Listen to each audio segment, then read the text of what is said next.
How's it going, everyone? Today I'm here with my SmackDown Live Wildcard Finals review. Of course, SmackDown Live Wildcard Finals took place live tonight on the USA Network. And overall, like I said, coming out of the show, SmackDown continues to prove why it is a superior show. This was an incredible show here tonight.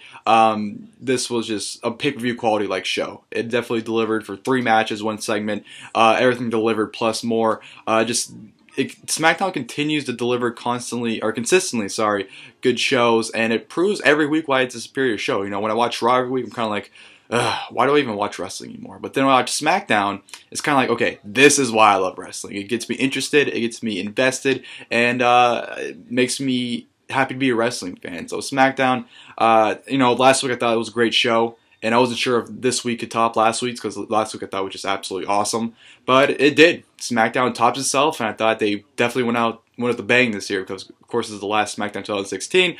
I definitely thought they went out with a bang with amazing show here. So definitely check it out. Like I said, it's pretty much a pay-per-view quality show. It's about a 2-hour pay-per-view. It's probably the best way I can put it. No filler, really anything. There are a few segments backstage and whatnot, but it did have a purpose. So, yeah, definitely check it out. SmackDown Live Wildcard Finals if you haven't. Like I said, this is a great example of why SmackDown is a superior show. And top-notch stuff here from SmackDown. I really enjoyed that. But going into the show, of course, we open up with the big return of Big Match John. John Cena makes his return, comes out, cuts a promo, runs down the entire card like he's a SmackDown general manager for some reason, goes over every match, and then he says that he's specifically interested in the main event, of course, the WWE Championship Triple Threat match between AJ Styles, Baron Corbin, and Dolph Ziggler. The crowd tries to chant CM Punk, and then Cena immediately shuts it down by saying, "Are you guys chanting Cena sucks?" Being a smartass, so I thought that was pretty nice, clever comeback for those chants. But yeah, he pretty much runs down the main event. Pretty much says doesn't care who it is. He wants the next title shot at the Royal Rumble. That he's tired of the new era BS, and that it's the My Time Is Now era for John Cena. Almost cutting a heel like promo, even though it kind of like is going back and forth. He was saying like a thing a heel would say, and then you go back to a thing where it's saying like a face thing. It was like by saying like blah blah blah about that he's gonna go through everyone because like, oh, I never give up, that's why I'm going to go through everyone. So it's kind of like going back and forth between a heel and a face promo, I thought. But definitely solid work here from Cena by the promo. Whenever John Cena shows intensity or just he's aggressive in his promos, it's always great stuff, I think. So definitely a great comeback promo for John Cena, and good stuff there. And of course after that we had a attempted backstage interview with The Miz. I think Dasha tried to get an interview with The Miz. The Miz said that he would not talk to anyone besides Renee Young. So that was a nice little segment with Miz having security outside of his locker room. So that was good stuff there. And then of course go to our opening contest, which was the 4 Corners elimination match for the SmackDown Tag Team Championship. The Wyatt family versus American Alpha versus the Usos versus Heath, Slater, and Rhyno. Great match here. Start off a little slow, but definitely progressed, especially when coming to the last 2 teams. The first team eliminated was Heath, Slater, and Rhyno when Heath Slater was on the top rope. He went to jump down, or he went to jump off the top rope, but I don't know what happened. I don't know if he slipped or something like gave out, but Heath Slater actually kind of like landed short. I believe what was supposed to happen was Heath Slater was to jump and get super kicked by the Usos, but the way he landed, he was way too short, and the Usos couldn't super kick him. So the Usos ended up pushing him into a super kick. So Heath Slater and Rhyno got eliminated that way. Heath Slater may not be injured. I think he tweeted something about saying that he has to go to the doctor in the morning or whatever. So it's very possible that Heath Slater injured himself, which is the reason why the finish came off the elimination came off so weird. But yeah, Slater and Rhyno gone very early on in the match. And then it came down to the Usos and Gable and Jordan. They went out for a while. Well, they didn't come down to those 2 teams, but they went at it for a while, which will lead to the Usos being eliminated by Jordan and Gable. Gable, was able to roll up one of the Usos for the 1, 2, 3. So it did come down to the Wyatts and Jordan and Gable. Great exchange there from those 2 team members. I just want to say Chad Gable looked absolutely amazing in this match. Him and Rhyno, of all people, actually started the match. He was suplexing Rhyno around. He just looked absolutely incredible. His strength here from Gable was just top notch. He looked like $1,000,000. So did Jason Jordan when he got the hot tag. And the Wyatt family, by the way, was not in the match once until it came down to those 2 tag teams. So Wyatt family trying to play it smart in this match. Great exchanges from Chad Gable and Luke Harper. I thought those 2 had an excellent exchange. Harper just throwing Gable around, and Gable just throwing Harper around as well. Those 2, like I said, I want to see a singles match in those 2 of them. I think that'd be an awesome match, and just from the little stuff they had, I think they can put in an awesome match. So please give us a Chad Gable, Luke Harper match, please. And then, of course, Orton got the tag. He pretty much dominated Chad Gable, going to the outside, giving him some backdrops onto the barricade, which actually looked pretty painful. Threw Gable in the ring. Gable to hot talk to Jason Jordan. Orton went out for a while. Orton got the upper hand on Jason Jordan. Luke Harper would get involved, but then Chad Gable would take out Luke Harper with a senton to the outside onto him. Then it came down to Orton getting the upper hand once again on Jason Jordan. Orton, on the top rope. Accidentally gets thrown into Luke Harper when I think Chad Gable pulls Orton down and flings him into Luke Harper. So Luke Harper gets down. He's out for the count. Jordan, of course, hits the shoulder block. Not the shoulder block. He rams him in the corner. Tags in Gable. Hits Grand Amplitude. 1, 2, 3. American Alpha are your brand new tag team champions. Very excited about that. Did not see that coming whatsoever. I didn't expect the Wyatt family to have a long title reign, but I didn't expect them to have a short title reign either. I was very surprised how short it ended, but you know what? I think American Alpha definitely needed this win, considering how they've been booked ever since pretty much being on SmackDown. They really haven't been doing anything. So I think the win here definitely was what they needed. It definitely helped them out. And a very shocking moment. I jumped on my couch when it happened. I was very excited for American Alpha, and I'm very excited for American Alpha title reign. Hopefully we can get a American Alpha versus Wyatt family rematch at the Royal Rumble. Their match on SmackDown a few weeks ago was absolutely awesome. I think they can recreate another awesome match at the Royal Rumble as well. Of course, they're going to do the whole storyline where Orton blames Harper because, the whole storyline of the Wyatts is Orton gets along with Bray Wyatt, but Orton and Harper don't get along. So I think they're definitely going to play that off. Like, Orton, they're going to blame each other for losing the match or whatnot. But very happy for Harper.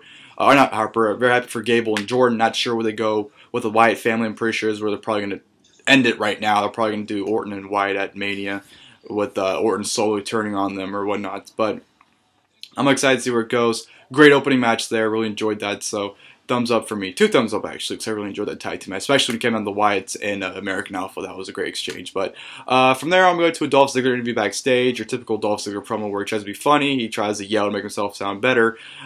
Typical Dolph Ziggler promo. James Ellsworth was backstage, and Carmella pretty much says that he's uniquely attractive or something like that.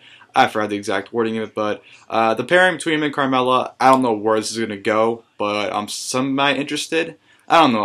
Carmella is definitely above being in a shitty love storyline with James Ellsworth, but what can you do? And then from there, I'm going to go to this SmackDown Women's Championship match. Alexa Bliss versus Becky Lynch. I thought this was a great match here as well. This might have topped their match, not at TLC, but their match on SmackDown from Glasgow back in November. I thought this match pretty much in the same length as that one. You had some great, back and forth countering from the start, some good mat wrestling, some nice near falls, just good back and forth action. Alexa Bliss with the upper hand, and of course Becky Lynch would have her fire up the straight fire on Alexa Bliss and pretty much just go off on her. And then came to a spot where Becky Lynch put in this armor, which I legitimately think it popped out her elbow because Alexa Bliss's arm was like completely upwards. It looked really, really nasty, and I think she popped it back in. But they're going at it. All of a sudden, El Luchadora, whatever the character Becky Lynch had last week, comes out, tries to distract Becky Lynch, but the match continues for like another 3 minutes after she comes out. So I don't know what happened there. So the match continues. Eventually, Becky Lynch gets distracted or something happens with Becky Lynch.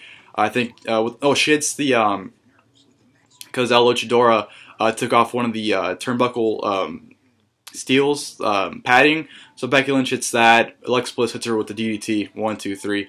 Alexa Bliss retains the Women's Championship. So really good match here. Like I said, solid back and forth action for both women. And I really enjoyed that match. Don't know where or who El Luchadora is. I'm pretty sure it'll probably be a debut or return, but just very confusing why she came out and just the whole shenanigans afterwards.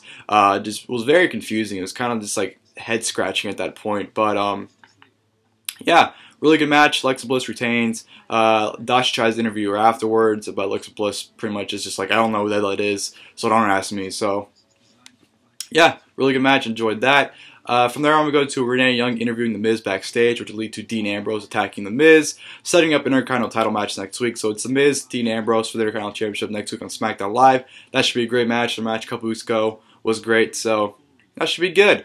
And then, of course, I had Baron Corbin interviewed going into the match, which will lead to the main event, which was the triple threat match for the WWE Championship. AJ Styles versus Dolph Ziggler versus Baron Corbin.